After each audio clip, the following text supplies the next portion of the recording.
Picture this.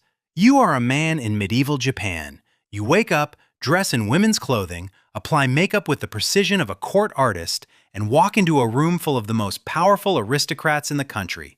Nobody blinks. Not because they don't notice, they notice everything. Because in this world, what you are doing is not transgression, it is profession, it is art. It is, depending on who is watching, the highest form of beauty available to the human eye.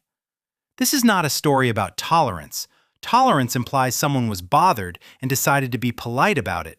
This is a story about a culture that built an entirely different framework for understanding gender, one that lasted for centuries, produced some of the greatest art in Japanese history, and was then dismantled in a single generation by a government that decided Japan needed to look more like Europe.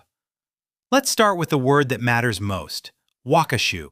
In medieval and early modern Japan, roughly the Heian period through the Edo period, from the 10th century through the 19th, wakashu referred to young men who occupied a recognized social category between boy and adult male. They were not considered women, they were not considered men in the full adult sense.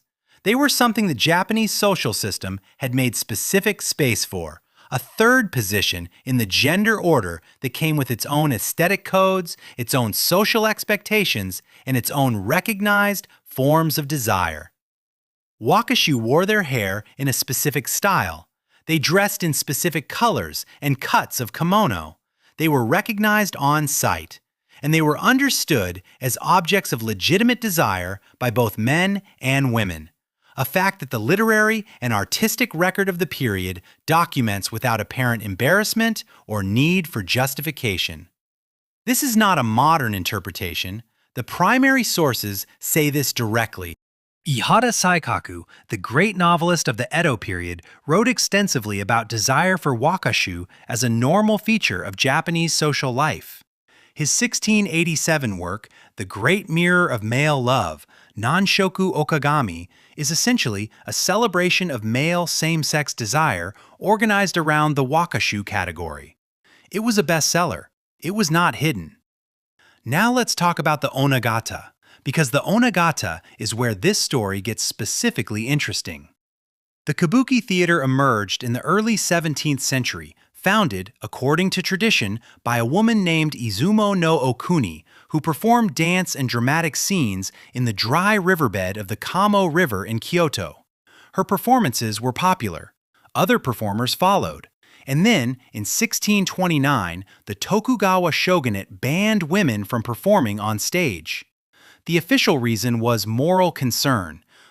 Women performers were associated with prostitution, not entirely without basis, as some female performers did sell sexual services alongside their theatrical work. The shogunate decided this was a problem and solved it by removing women from the stage entirely. What happened next is one of the most fascinating unintended consequences in the history of art. With women banned from the stage, the female roles had to be played by someone. Initially, they were played by wakashu, young men in the recognized third gender category. But wakashu performers were also associated with male prostitution, and the shogunate banned wakashu from performing in 1652, which left the theater with a problem it solved by creating the onagata. The onagata were adult men who specialized in female roles. But here is the critical point, and this is where Western interpretations of onagata almost universally go wrong. The onagata were not simply men pretending to be women. They were not drag performers in the modern Western sense. They were practitioners of a specific art form that the Japanese understood as the creation of a femininity more perfect than biological women could achieve. This sounds like a strange claim. Let me explain it through the primary sources. The great onagata theorist Yoshizawa Ayame, writing in the early 18th century in a text called Ayame Gusa, The Words of Ayame, argued that an onagata must live as a woman off stage as well as on, not as a performance, as a practice. He must eat as a woman, move as a woman, think as a woman. The role was not something you put on for the duration of a performance, it was a way of being.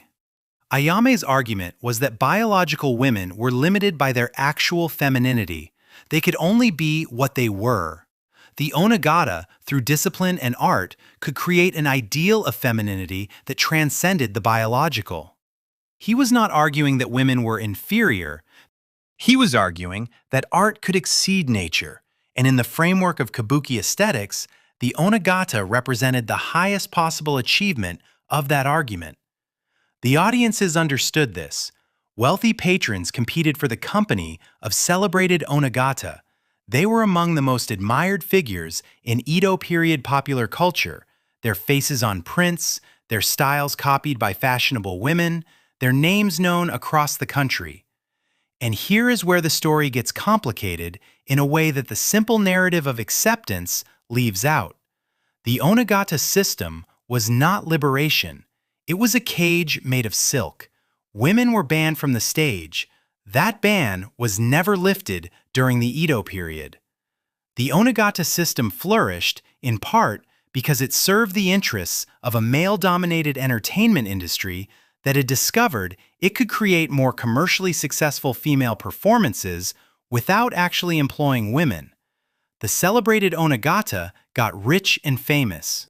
The women who might have performed remained excluded. This is a complexity that the history requires. The same system that created space for men to express femininity in artistically sophisticated ways simultaneously enforced the exclusion of women from public performance. You cannot celebrate one without acknowledging the other. Now let's talk about what happened to all of this. The Meiji Restoration of 1868 transformed Japan with deliberate and extraordinary speed. The Meiji government had a specific goal: to modernize Japan in ways that would prevent Western colonial powers from treating it the way they were treating China and the rest of Asia. Modernization meant Westernization in very specific ways: Western legal codes, Western military structures, Western economic institutions. It also meant Western social categories. In 1872, the Meiji government criminalized male same-sex acts under a law that historians call the Kaitei Ritsure. The law was explicitly modeled on European criminal codes. It was in effect for only 7 years before being repealed. Japan's encounter with Western criminalization of homosexuality was brief compared to most countries. But the social pressure that accompanied it was not brief. The wakashu category disappeared.